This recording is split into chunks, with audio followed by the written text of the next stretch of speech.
This episode contains explicit content such as sexual assault and other explicit comments that may not be suitable for all audiences. Listener discretion is advised. Welcome to another exciting episode of Criminology Chats. I'm your host, JR. Today I'm joined by a wonderful student, stellar student at the Chicago School, Grace Ferrell. Hello, Grace. Hi, JR. Thank you for having me. I'm very excited to be on this podcast today. In this episode, we welcome two Chicago School full-time faculty members, Christopher Zaleski and Dr. Mary Evans. Chris is an associate professor of criminology at the Chicago School. He's a former law enforcement officer and executive with over 25 years of experience in criminal justice. Professor Zaleski started his career in New Jersey as a state parole officer, working alongside criminologist George Kelling of the Rutgers Police Institute to reduce gun crimes and murders caused by the most high-risk offenders in Newark, New Jersey. He also investigated and supervised sex offenders as part of the Sex Offender Management Unit. Professor Zaleski is a graduate of Rutgers University with a master's degree in criminal justice and holds a Juris Doctor from Seton Hall Law School. He was admitted to the New Jersey Bar in 2006 and was trained as a police legal advisor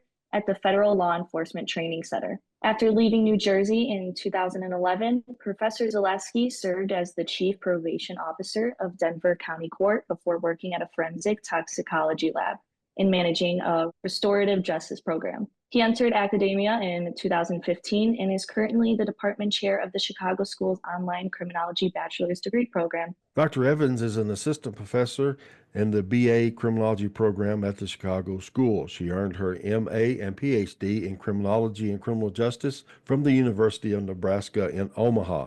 Her research focuses on sex offender legislation, including empirical studies of sex offender registries, community notification policies, and their impact on public safety and offender reintegration. Her work has been published in leading journals such as Justice Quarterly, Criminal Justice Policy Review, and Deviant Behavior. Dr. Evans brings both academic and applied perspectives into the classroom to prepare students for the complexities of the criminal justice field. Welcome, Professor Zaleski and Dr. Evans. Thanks for having us. All right. Yeah, thanks for having us. I appreciate you being here today, Chris and Mary, and we're going to talk about Megan's Law and the case that actually resulted in that law being enacted first in New Jersey. And I'm going to try to say his name is Jesse Timmendequas. I hope I got that right. And we have one of our students here from the Chicago School, Grace, and she is, of course, going to ask some questions too. And I also want you all to ask her some questions because this is kind of a free-flowing chat. So we'll start with Chris because Chris is a native of New Jersey. And Chris, just tell us a very condensed version of what you did when you started out in the field of law enforcement in New Jersey. Yeah, absolutely. I was a parole officer for the State Parole Board in New Jersey. And I originally started out working with high-risk offenders, working with the criminologist George Kelling, who was the co-author of the Broken Windows Theory. So I got used to really working with these high-risk offenders. And then when the parole board started the Sex Offender Management Unit, which we called SOMU, I was part of that initial bunch of new officers specialized in working with sex offenders.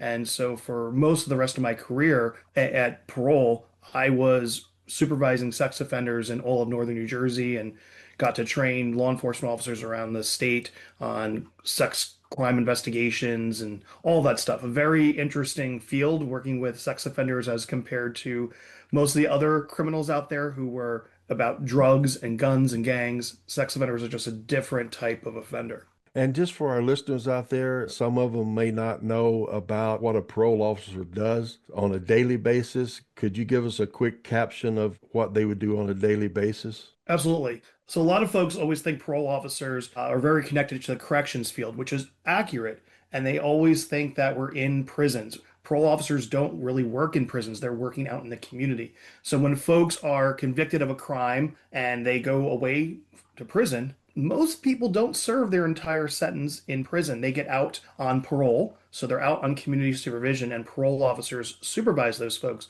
in the community. So being a parole officer is all about understanding how to detect new criminal activity, looking at criminogenic risks and needs to help prevent that offender from going back to prison. A lot of folks think parole officers are all about trying to catch that offender and sending them back. Well, we do our job better if we prevent them from going back. We want to prevent those crimes. So it's all about supervising them. It's about profiling. So for any students interested in looking at criminal profiling, probation, parole is mostly profiling these offenders to try to prevent them from getting involved in new criminal activity. You're doing surveillance on them, you're doing drug testing on them, you're talking to their employers, you're talking to their family members, you're going out and making home visits. And it's very similar to probation. Probation, you're doing the same work, but probation officers work for the courts normally. And these are folks that are just sentenced to the community after having their trial or pleading guilty, where parole officers are working usually with more high-risk offenders that have served plenty of time in prison and now out in the community. Good. Mary, tell us a little bit about what your background is with regards to criminology, what your research interests are and things of that nature. Yeah, sure. So that the discussion on parole ties nicely into the idea that, the majority of offenders who are arrested and go to prison, they come out into the community, right? And so that process is called reentry. And people who get a degree in criminology can go and become parole officers. And really, parole officers are to assist in that reentry process. And so my background has explored the reentry process in general, but more specifically, the process that sex offenders go through in order to reenter the community. For clarification, that, a lot of states do and handle sex offenders differently. Some states don't grant parole to sex offenders, like the state of Nebraska. They just, release them back into the community without that reentry tool. But parole is really a reentry tool. It allows us to have community supervision of individuals when they return to society in order to not reoffend. Right? But sex offenders are a little bit different. It's a little bit of a different challenge with sex offenders in terms of their reentry for a number of reasons. We don't treat sex offenders the same as any other offender in terms of reentry because we require these additional requirements of them when they enter the community, right? And that largely stems from the main conversation today, which is Jacob Butterling Act, which initiated sex offender registration laws in this country in the mid-1990s, and followed by Megan's Law, which put into place community notification. And so sex offenders, after they go to prison and serve their time, they, depending on their offense, have to register as sex offenders upon reentering the community. And some parole officers, like Chris, specialize in the management of those offenders in the community. So I think, this has been a relatively new thing over the last 30 so years, this idea of sex offender registration and community notification. And every state kind of does it differently, and there's consistent challenges to the Supreme Courts in those states or district courts in terms of the constitutionality of those laws. That's really my background, is I focus on the unintended consequences of policies that we pass in the name of public safety.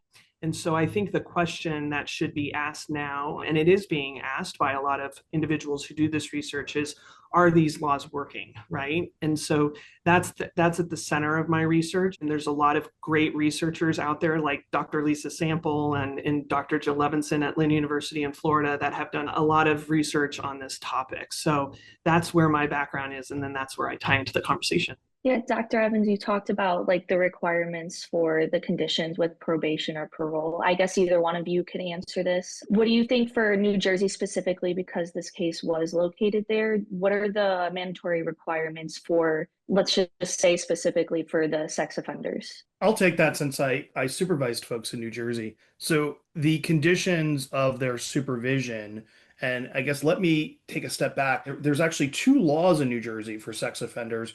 There's the community supervision for life, and then there's parole supervision for life. So community supervision for life was the first law that was enacted that said, we're fearful of these sex offenders and we're going to make them register and also be under supervision. And we need somebody to watch them. Who's going to supervise them? There's no agency that could do that. Well, parole, our chairman of the parole board, said, that's our job. We supervise folks all the time. So we'll take on that responsibility. So the parole board and parole officers were supervising these folks under this law of community supervision. And one of the issues was folks had been convicted years ago. They were living their lives. They were done with their sentences. And all of a sudden this new law came in and retroactively made these folks have to be supervised. So it caused a lot of concern. It caused a lot of pandemonium. All of a sudden, reaching out to a sex offender saying, guess what? You've been out of the justice system for a bunch of years now. You're now reporting to me. I'm your parole officer. And like, I'm not on parole. Yeah, you're right. But guess what? The law says now you have to be supervised by us. They changed the law a little bit and made it easier because if you violated your community of supervision for life requirements, it was a new crime. We had to go back as parole officers, had to go back to the court, get this person indicted, go in front of a grand jury. Parole supervision for life got to put these sex offenders under parole supervision, and they had to have the same conditions that most parolees had. Depending on where you live, that could be a concern. Could you live with other children? Probably not if that your offense was against a child, which often prevented folks from living in their home where they had maybe some ability to feel comfortable and be supervised by family members as well and get a job. This really disrupted their life having to move, but it prevented them from being around children if that was who their offense was against. They had to come into the parole office on a regular basis. They were drug tested. A lot of sex offenders had drug or alcohol use that could contribute to what happened with their crime. So we would ensure that they weren't using. They also had to go to treatment, and they also had to be polygraphed. There's a approach to supervising sex offenders called the containment approach. It's this triangle where it's supervision, surveillance, plus polygraph, plus treatment is a good best practice to really contain sex offenders from committing new crimes again. And what's interesting is that the recidivism rate of sex offenders is quite low compared to other offenders, but we have this very specialized approach to really watch everything that they're doing. And it could include wearing an ankle monitoring bracelet, whether it's a GPS one or just a regular radio frequency to know that they're home or to know what their location is. And that was also a big controversy, telling these very high risk tier 3 sex offenders that you're going to wear a GPS bracelet wherever you go, even though maybe years ago you committed this crime and you'd served your sentence. We're now going to monitor wherever you go 24/7. Chris, you kind of answered it a little bit because I know there's different classifications for sex offenders. You can be a sex offender for urinating in public in certain states. Is that also a requirement for lower class offenders for the mandatory requirements for parole or probation in supervision? Yeah. So depending on your offense, and you're right, some states it's just urinating in public. It could be anywhere from exposing yourself to New Jersey. The statutes were actually pretty clean how we had it. We had criminal sexual contact and criminal sexual assault. Mm-hmm. So either you're assaulting someone against their will and it's pretty violent offense like rape, or it was the touching of somebody. And it could be either you're touching yourself with some sexual gratification as someone is nearby, or you're touching somebody else inappropriately. So if you committed any of those offenses, upon conviction, you were subjected to not only registration, you were subjected to either community supervision for life, or in 2014, it became parole supervision for life. And it required you to be under supervision for 15 years before you had the ability to petition the court to be removed. And you had to refrain from any type of criminal activity or involvement in the justice system during those 15 years. If you did anything wrong during those 15 years, that clock starts all over again. So when I worked in New Jersey, I left New Jersey in 2011. And so the laws for CSL and PSL were pretty new. And so no one had reached that 15-year limit yet. So back then we were like, we don't know if a judge is ever going to say, yes, we'll relinquish you from supervision. I believe there's been some since that have, but we always thought, like, what judge is going to say, yeah, let's release this person back into the community, and having an uproar of the community saying, how dare you release this person? And God forbid they commit another crime. So we were skeptical that these folks would ever leave. And, more and more sex offenders get convicted. So the number of sex offenders under supervision in New Jersey and around the country just keeps growing and growing and growing, also becoming a problem for resources. Yeah, just to add on that, on a federal level, we do have 3 tiers, right, So at a bare minimum, according to the Adam Walsh Act, sex offenders can fall under 3 tiers.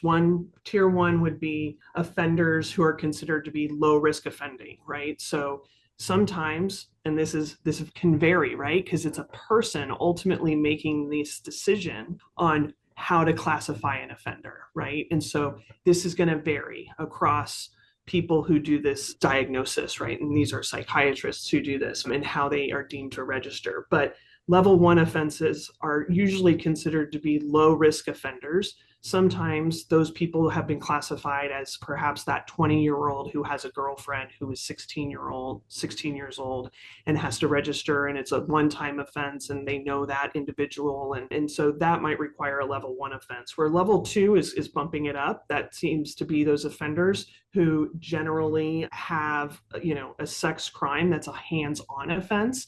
And there is an important distinction there that, people that are hands-off offenders, people who view child pornography, for example, or send traffic child pornography, they are considered to be lower risk offenders because they are hands-off. And so they would sometimes classify in these lower offenses. Where level 3 offenders, those individuals are the ones that are actually subject to community notification. So all sex offenders are required to register with law enforcement, and that can vary by state because states can impose stricter restrictions. But those level 3 offenders are subject to community notification in an effort, in theory, to protect the community against those kind of unknown offenders that are out there. But the level 3 offenders are the repeat violent offenders that have multiple victims across a period of time. And I know this subject, that we're talking about is pretty intense. So sometimes I want to lighten it a little bit. I want to go back to what Grace said about some states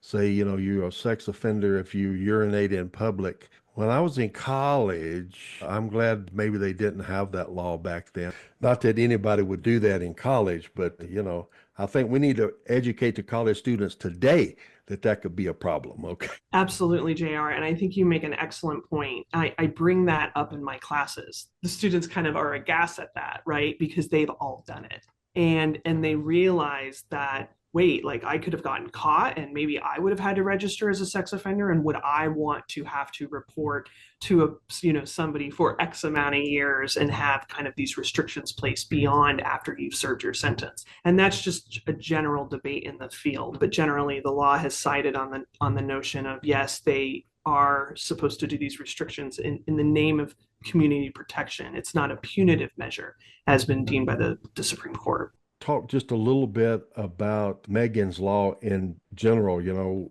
for our listeners, and any other law that was enacted after that pertaining to the sex offenders and how they'll be handled and managed, please. First, there was the Jacob Wetterling Act, and that required police departments to put together a registry of sex offenders.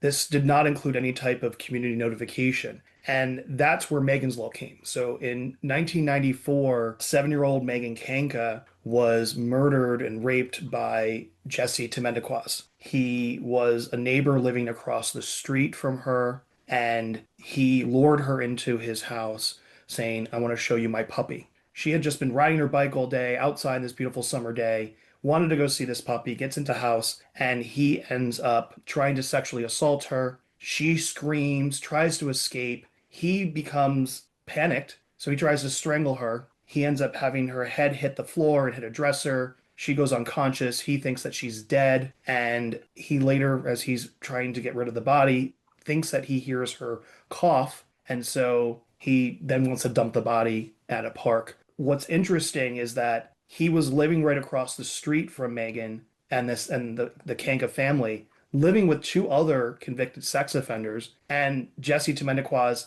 was a twice convicted sex offender, beginning back in 1979, and then in, I think, 1984, I believe, served a bunch of years in the ADTC, the Diagnostic Center for New Jersey for Sex Offenders, and he was released. And nobody knew that living across the street from this home and in this community were 3 sex offenders living there. So Megan's mother actually says, after her daughter is found and Jesse admits to committing the crime and he is sentenced, she's like, "We need to do something." What she says is, "Don't sugarcoat it. Tell them, your children, what happens to little children by sex offenders." So this law really comes about because of fear, because we're living in a world next to sex offenders and we need to know that there's sex offenders there. So within just a couple of months, I mean, in rapid, we've never seen anything so quick get done in terms of passing a law. By October of that year, the governor has signed into law Megan's Law. And that was the first place in New Jersey where Megan's Law occurred, where it required sex offenders, based upon their past convictions, to not only register, but now we were going to tell the community based upon your tier level, very much what Dr. Evans talked about, those different tier levels. If you were tier 3, the most high risk, everybody got to know. And I think this was kind of before most internet search engines were around, but that's where we find out a lot of that stuff today. We can search these sex offender registry sites, but back then it was physically going out to homes and schools and saying, guess what? Your neighbor is a sex offender. And I was part of that task force when a sex offender would move into a certain home, having to go out to the neighbors, explain, hey, guess what? That person down the street there, here's a poster that says all the information about this offender and what he did. So again, really based on fear.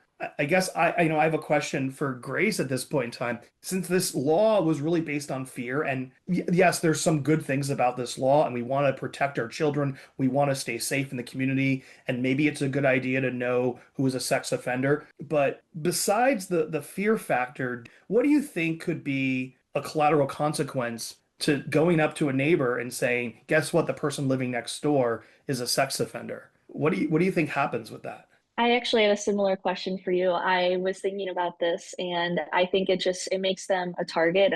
There's no justification for, especially with child sex offenders, but I think it definitely puts a target on their back, and it's kind of, a neighborhood talk for them. Yeah, absolutely. And we see potential vigilantism where there's retaliation against these folks living there, and it provides an even more unstable housing situation, often making them need to move someplace else. But getting back to some of the restrictions say you can't live so close to a school, you can't live so close to a child. And so when I would get a new sex offender come out of into the community and I had to check where they were living, there were so many places they could not live because there's a school in every neighborhood. So where do these people live? And a lot of them had to go live in shelters. So you have sex offenders who could be very high risk living basically homeless. And how do you supervise that? Because most shelters, you can't be in the shelter during the daytime. You're just there sleeping at night. So where do these folks go during the day?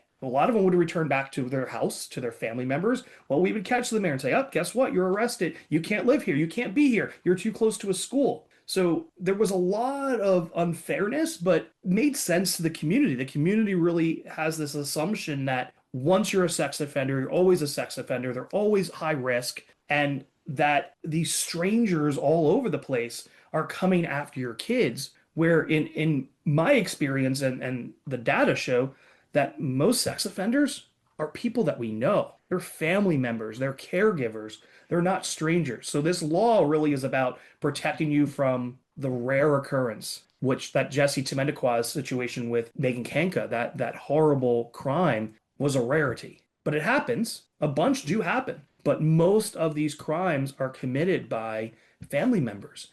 And those are the people that I supervise, where they would tell us stories how, they were babysitting their niece or nephew. Sometimes it's against their own child. It's usually some type of relative situation, and they're the trusted guardian, and they're looking after these little kids. And I don't want to say that sex offenders are just all about pedophilia and it's just an adult versus child. There are sex crimes where folks are committing sexual assaults against adults. And we definitely looked after those offenders as well. But the majority of them were these situations where it was family members that had committed these offenses against their other younger family members. I just want to add on, I don't know too much about the past regulations during the time when Megan's murder happened, but because he had prior convictions specifically with assaulting children, do you think it was more of a failure on the criminal justice system? Because again, I don't know any of the regulations that were going on during the time for him to be living across the street from a neighborhood of children because,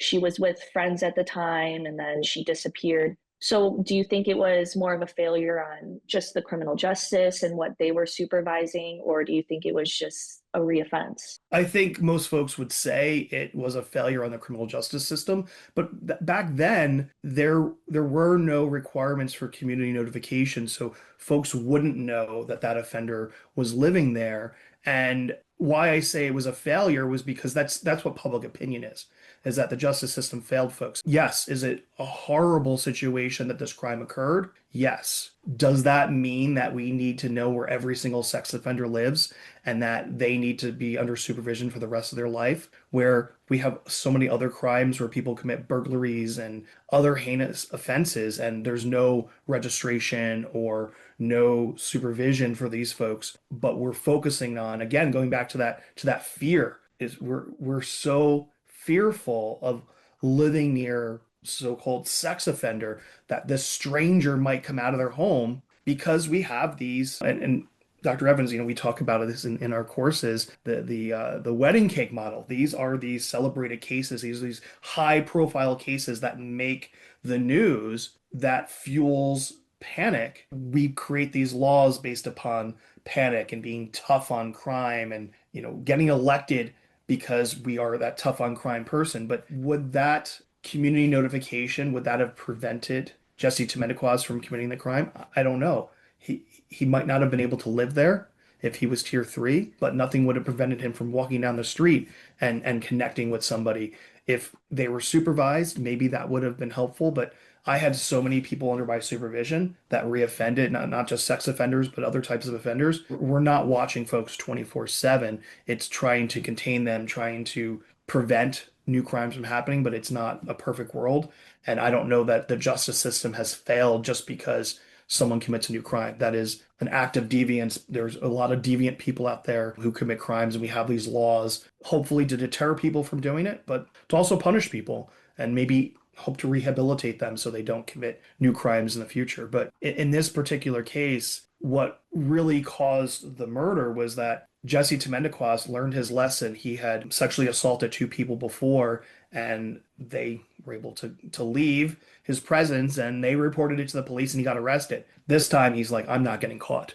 I've learned my lesson. I'm going to kill her because I don't want to get caught in this situation. And again, whether there was community supervision or Megan's Law in place at the time he did that, I don't think that would have changed the outcome. I agree. I watched a podcast on this case, and he stated that he was having those urges again to do something with children. So even if there were, laws set in place for a certain amount of distance between him and a child, I think who's to say he wouldn't have done it to somebody else and it wouldn't have been Megan. I think Dr. Evans probably has a lot to say on this as well, but I want to interject a little story here.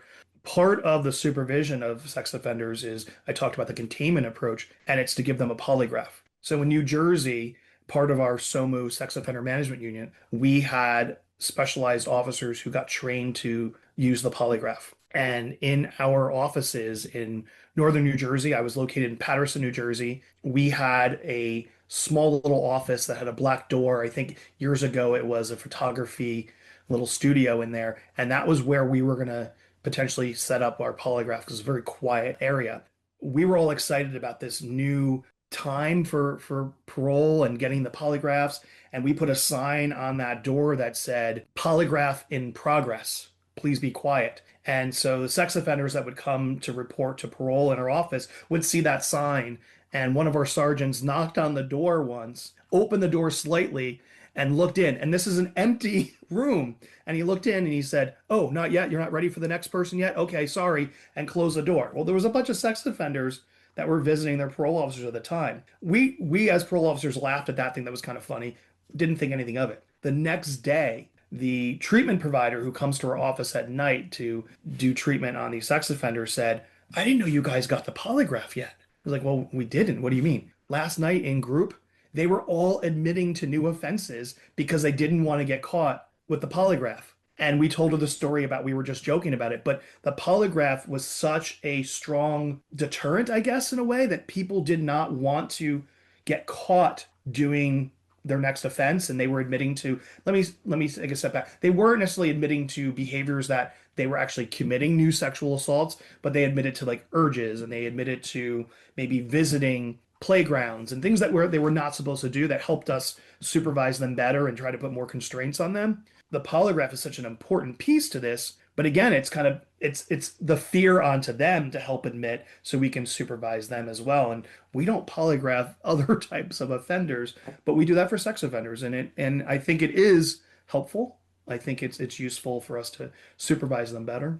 But just an interesting story about how a lot of that stuff works behind the scenes. Dr. Evans, are these laws that now seem to, I think they're all national, apply to all the states now. Do you feel that these laws are actually working, or do we need to relook at them and revise them, or what's your opinion? So going back to when Chris was talking about the implementation of the Wetterling Act followed by Megan's Law, and he had mentioned that there was this swift passage of these laws that we had never seen anything like it. Well, not only did we see that in New Jersey, but politicians around the country basically campaigned on such laws. And so not only did we see that in New Jersey, but we saw a rapid expansion across the nation with regards to the implementation of sex offender registration community notification. The problem with that in the late 1990s and when everybody was implementing it was that we had 50 different ways of implementing it. And so we have spent a lot of time over the last 30 years playing catch up and revising the laws that we pass. And so that's a problem when we enact laws that have so many unintended consequences that they're just repeatedly getting revised, and every single state is operating differently, because from an enforcement standpoint, from a parole officer or a treatment provider, these laws are going to vary across states. And so in the early 2000s, when the Adam Walsh Act passed, in the mid 2000s, this was an effort to make uniformity across all 50 states. So it's really important to note that at the research then studies that were conducted in the late 1990s and even into the 2000s, those studies showed a great inefficiency and many unintended consequences. So sex offenders, for example, would just move to a different state that didn't have such requirements, or sex offenders, and we still have this issue, but won't register, right? Because they don't know the registration requirements. They're so vague. And what happens, like if I go move to a different state and things like that. So I say that, so just to say this, that over time, we've had to consistently revise these laws into, we have Jessica's laws.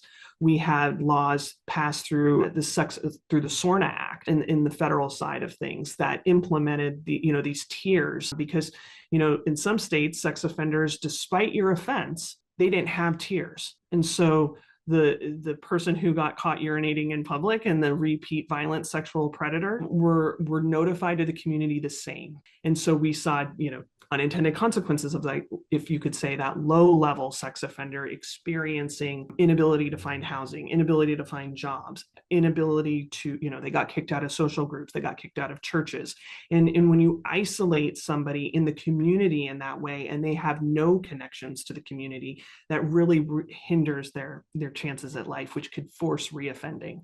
So a lot of people who have examined these laws over time have looked at, are these laws preventing crime, or are they just making us feel good? And there's a symbolic nature definitely to the law. It makes us feel like we're protected, that there's this idea that we could go somewhere and find out where a sex offender lives. Well, I asked a very specific and simple question in one of my studies. I just simply said, have you ever checked the sex offender registry? And an overwhelming generalized population sample said no. And in fact, we found about only 20%, and we did this study in Nebraska, 20% of people had ever accessed the sex offender registry. And out of those 20%, how many of them have checked it in like the last 6 months? And it was about 5%. And then we asked those people, did you take any community or protective measures knowing that information? And they said, no, we mainly just got on there to look at it out of curiosity. So the community notification aspect of things is different from registration, because I think that there is more research to suggest that the registration of sex offenders is important. Law enforcement need to know where these sex offenders are. For example, if a child goes missing, they need to know, and they need to locate those offenders and account for them, right? The community notification aspect of it is simply letting community members know where they live so they can protect themselves. But are they protecting themselves? Right? Or are they just getting on there and looking at it? And it's interestingly, the males in our studies, and this study has been replicated across many states since then, but males don't check sex offender registries. So one of the policy implications of that is we encourage public education to check sex offender registries, not only the female in the household that, is maybe perceived to be the victim, but also males should check it to protect the people in their lives as well, right? Their children, those types of things. So I think that it's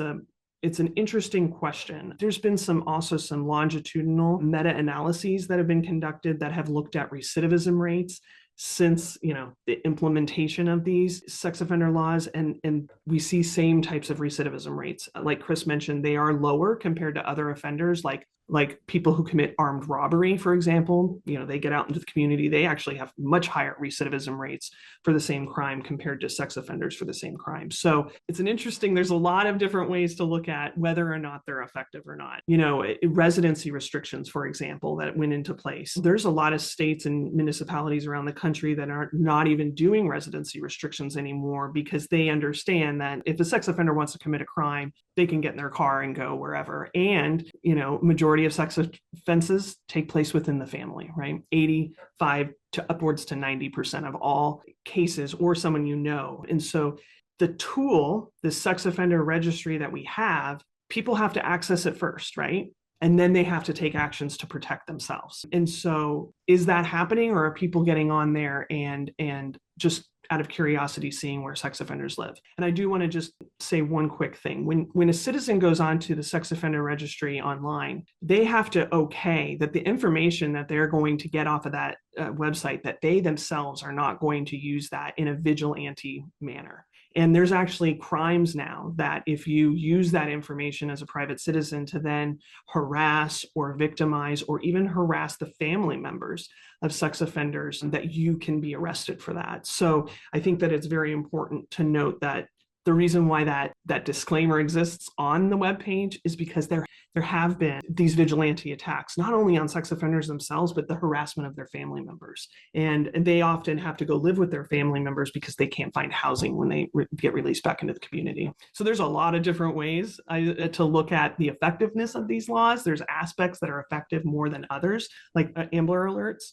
Amber Alerts have come out of the larger legislative body of sex offender registration communication, and Amber Alerts are great, right? And we've actually adopted those into Silver Alerts, right, for elderly individuals that go missing, or people with dementia. And so, Amber Alerts have been shown to be highly effective.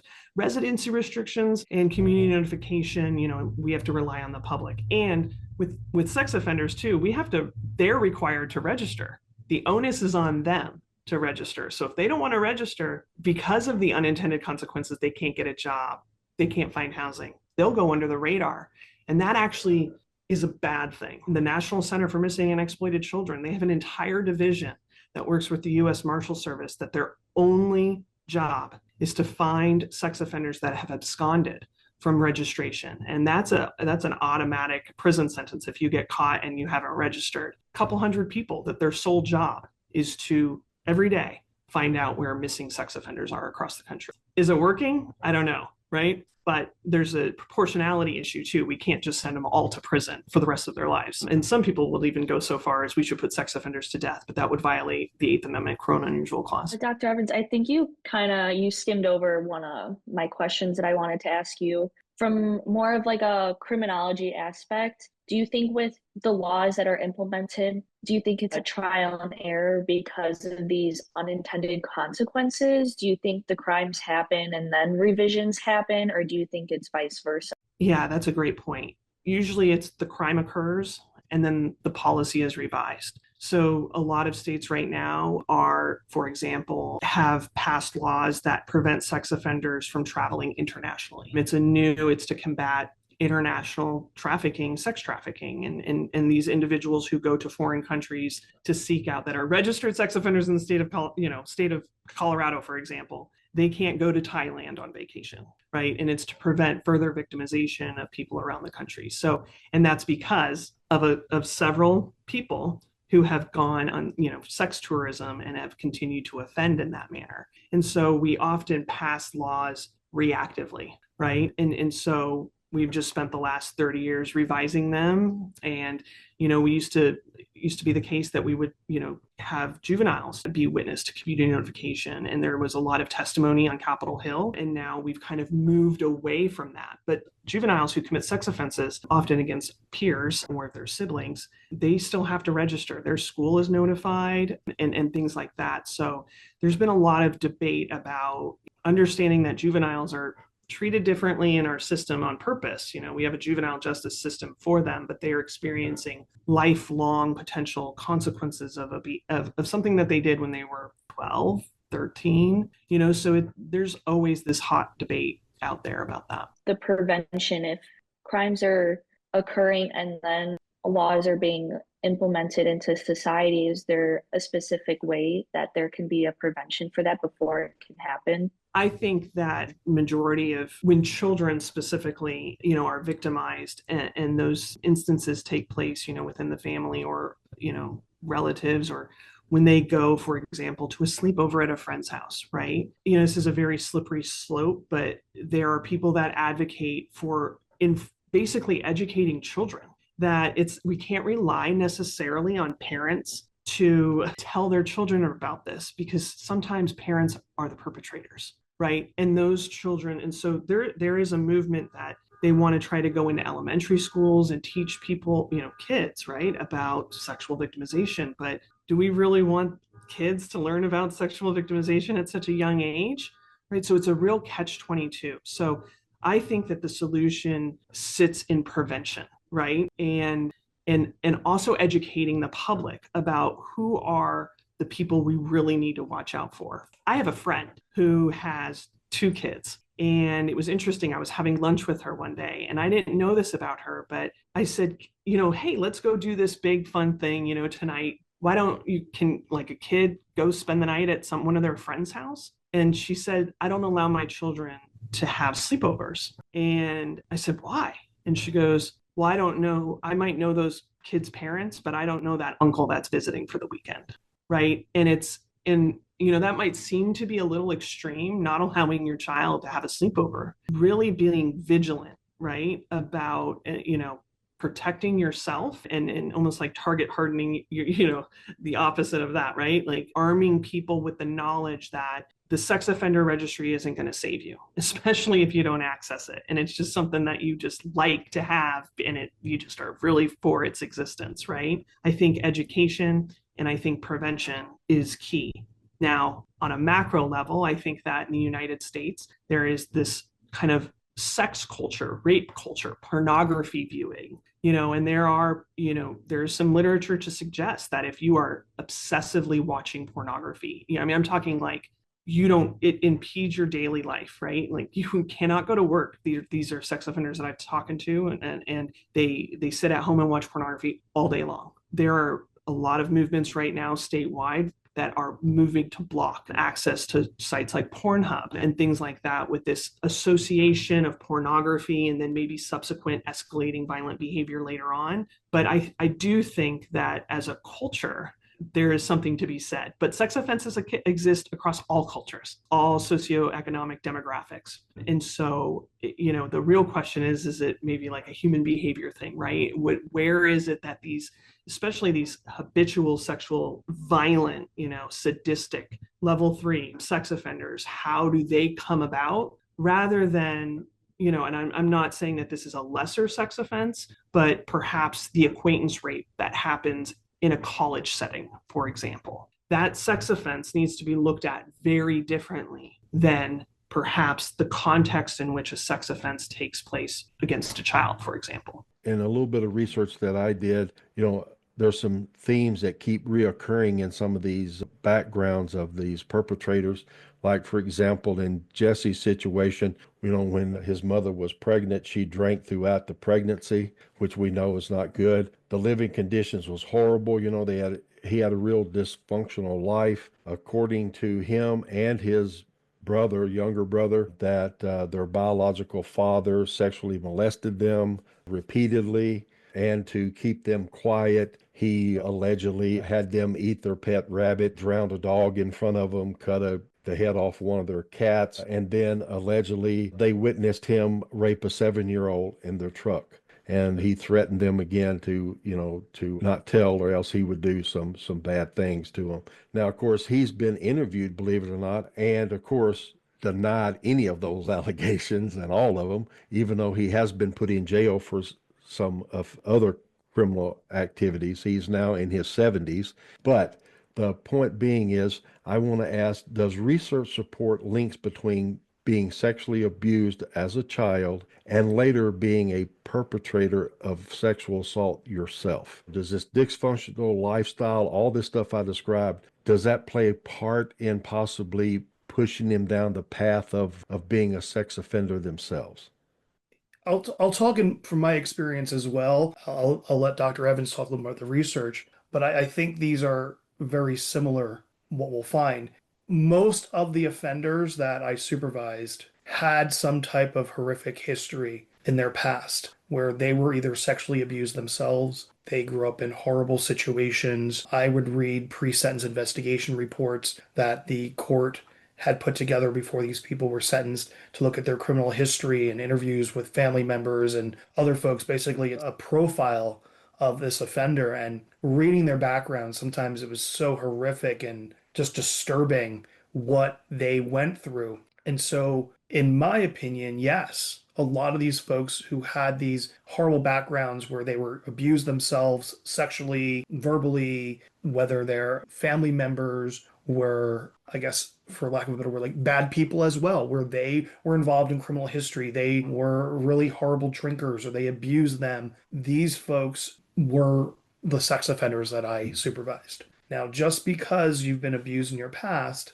doesn't mean you're going to become a sex offender. There are plenty of people who have gone through really horrific childhoods that live productive lives who do not ever commit any type of crimes. That's the majority of folks. But we find that most people who have been arrested for sex offenses, who commit these sex offenses, have some type of background where it would seem, yeah, that kind of makes sense. Like their background was really bad. That it was very rare to hear from anyone who said, my childhood was perfect. I never had any issues and never was exposed to anything horrific. We look at these adverse child events often to predict behaviors that would happen in the future. And it's rare to find someone who didn't score high on the ACEs. So even, Jesse Timmendequas, the background from his childhood, yeah, he might say that this stuff didn't happen, and we don't know where the defense found a lot of this stuff, but the social workers for Jesse Timmendequas interviewed other people who told them, so other witnesses were recounting these horrific things about that Jesse was raised in poverty, was often cold, dirty, hungry, didn't have adequate medical care, all of these things besides the abuses that he witnessed and maybe had to happen to himself. Is not surprising that he became a sex offender. Just because you were exposed to those things in the past does not mean that you will become a sex offender or commit any type of other offenses. Yeah, that's spot on, Chris. Exactly right. I think the link between childhood victimization and future offending is strong regardless of the offense that person goes on and reoffends. And so childhood victimization in and of itself, or adverse childhood experiences, as Chris pointed out, ACEs, that trauma and that childhood experiences impacts the social and cognitive development of that person.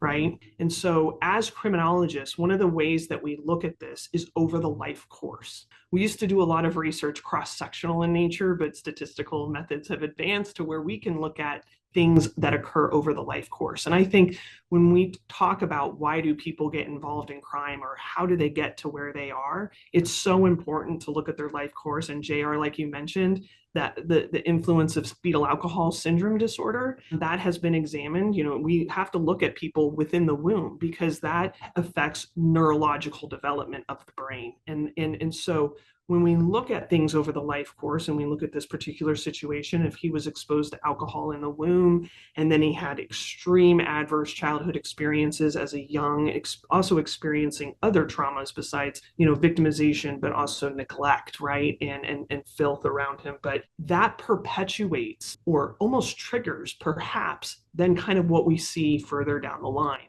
We start to see children have maladaptive behavior, antisocial behavior in their about 8, 9, 10 years old, where we see things like you had mentioned, fire starting, crimes against animals, so cruelty, drowning of or mutilation of animals.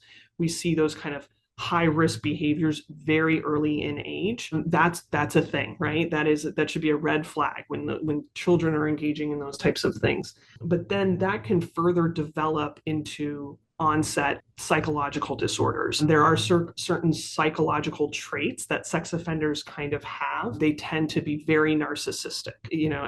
They like to talk about themselves. So as a researcher, if you just have them talk about their offenses, they usually will share a lot about it. They obviously lack empathy. They also, and I don't know if there's still debate about this, but in terms of cognitive development, the inability to develop good coping skills. And this leads into this kind of, for the most violent offenders, those tier 3, it's often combined with a diagnosis, DSM diagnosis of pedophilia or severe sexual voyeuristic disorders and all of that stuff. And then, you see this kind of cognitive distortion happen where, when you talk with sex offenders and we ask them why did they engage in these offenses, they'll talk about their background and things like this, but the techniques of neutralization that they use when talking about their victims, like they wanted it, they deserve it, or they liked it, they actually initiated it, they wanted to be with me, those types of cognitive distortions are classic examples to neutralize their own guilt. And so the victimization that takes place in childhood, coupled with, perhaps that developing into psychological issues, coupled with personality traits, right, can kind of put into place the perfect storm, if you will. We also see sex offenders usually are very socially isolated. They tend not to have too many friends. They have extreme difficulty establishing relationships with people the same age. So I think we all, like when I was in high school, right, all the girls, we knew that guy who was like 27, who like randomly would be around and, just kind of floating around high school girls. Like, why was he around in the neighborhood, right? Like it's, or adults having relationships with children and calling them their best friends and things like that. It's an interesting kind of constellation of factors that kind of surround the typical profile of a violent sex offender. Yeah, Mary, I want to add to that's my experience as well. You mentioned those coping mechanisms that these sex offenders say, how the victim, that younger person, they created this relationship with them. They wanted this. They liked it. We found that they were not able to have relationships with older people, with someone their own age. They felt more comfortable, whether that was their cognition level, their more comfortable level. This is someone that they could have a sexual relationship with because they weren't capable, for multiple reasons, to have a relationship with someone their own age. And you mentioned pedophilia. I mean, that's something that the psychologist for Jesse Timmendequas diagnosed him with. And I was in a training once when I was starting with that SOMU unit. One of the trainers asked one of the detectives in the room and said, "Can you tell me who your ideal person that you would like to be with, like you would love to have sex with?" And this detective described like, "Oh, I'm someone similar in his age. Like I wanted to be with a 35-year-old blonde-haired, blue-eyed woman. That's my ideal." And he said, "How much treatment can I put you in to convince you that you want to be with a 5-year-old little boy with blonde hair and blue eyes?" The detective said, "There's no amount of treatment that you could give me that I would want that." And he said, that's what we're dealing with for a lot of these folks that suffer from pedophilia. How much treatment can we give them to convince them that they want to have sex with someone that's age appropriate? We also found what was interesting is we would call it these equal opportunity offenders, that folks that are all suffering from pedophilia who had that attraction to little boys, they also had the attraction often to little girls. It wasn't just a male or just a female. And it was most likely males as the offenders. And we did have a few female sex offenders, but most of them were males. And for those who had past offenses against little children, it was sometimes a girl and sometimes a boy. Like they had offenses against both. It wasn't just they had a relationship only with boys. So it's interesting dealing with a lot of these folks, because I think for the public and even us as parole officers, they look just like everybody else and they kind of acted like everybody else. And that's why we supervised them the way that we did, was because there was definitely more going on behind the scenes, and really understanding their past history, understanding their diagnoses, making sure that they were in treatment to deal with that and they were being contained was very, very important. Where a lot of offenders, you could kind of point out that when someone was outside the parole office, who was an offender and who was someone from the public because they were drug users and they looked awful. They were really sick. Folks had tattoos where they had little teardrops because they had murdered people. Sometimes it was easier to identify those folks. And the sex offenders that would come in would look just like anybody else. They would get dressed up very nicely. They would present themselves, not maybe how they really are. They put on this persona of how they wanted folks to perceive them. I think those are some of the reasons why, for the public, it's very scary, because it's that different type of offender that you're dealing with. And interestingly, I really liked working with sex offenders because they were not about the guns and the drugs and all that type of crime. Most of them did not use drugs. Some of them did. Most of them never had any kind of history with guns. They were manipulating, not forthcoming with what happened in their life and where they are today. And so using those tactics to really figure out what's going on was really challenging. And I enjoyed that aspect of the work because it was such a challenging place to work, and really, like, for your headspace too. It was a lot of fatigue dealing with that type of crime, but they're just very interesting type of offenders because of what's happening in their world. That's a great point, Chris. And that's why at the Chicago School in our classes, we teach our students to essentially understand crime, right? and that all crime is not created equal. Even, we've got a lot of different types of murders, right? In terms of a legal standpoint. And the people who engage perhaps in serial killing is not going to be the same person from a factors of why do they engage in crime as the same as the person who drinks and drives and kills somebody as a result, right? Both murder, right? Depending on how we charge it and depending on that, but there's two totally different paths, right, to that ultimate criminal behavior.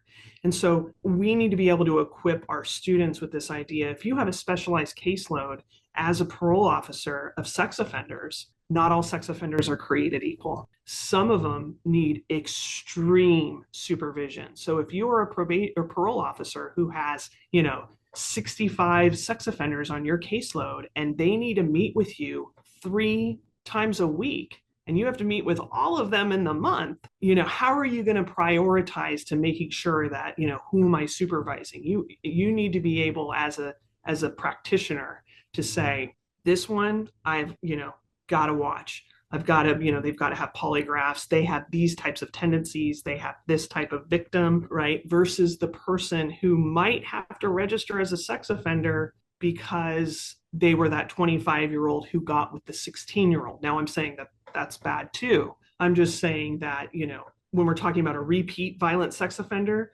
with, when I worked at this nonprofit faith-based reentry organization with sex offenders, they would bring family members to these cookouts. And some of these wives were their victims. They ended up marrying the person that they ultimately, got caught for statutory rape, right? And they ended up marrying them, right? And so I'm just saying that we need to be able to discern and not say all sex offenders are bad, don't get me wrong. But as a student, you need to be able to delineate and understand the true causes of that behavior, right? In order to then help prevent them from reoffending. Because ultimately it's your job as a parole officer to make sure that that person does not reoffend. So it's understanding all sorts of crimes, but also the nuances of a particular crime, which is why we have a class that only focuses on sex offenders and sex crimes. And so it's important to get this specialized training. So when you get out, you have some sort of knowledge before you get thrown in as a brand new graduate on a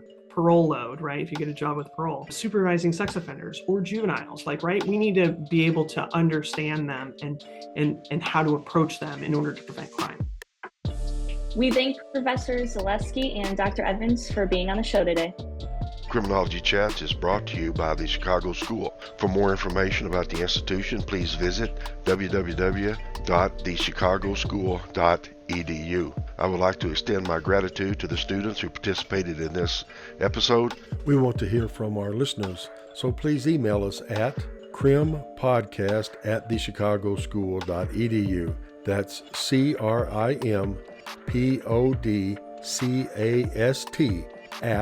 the Chicago, CHICAGO, school, SCHOOL.edu.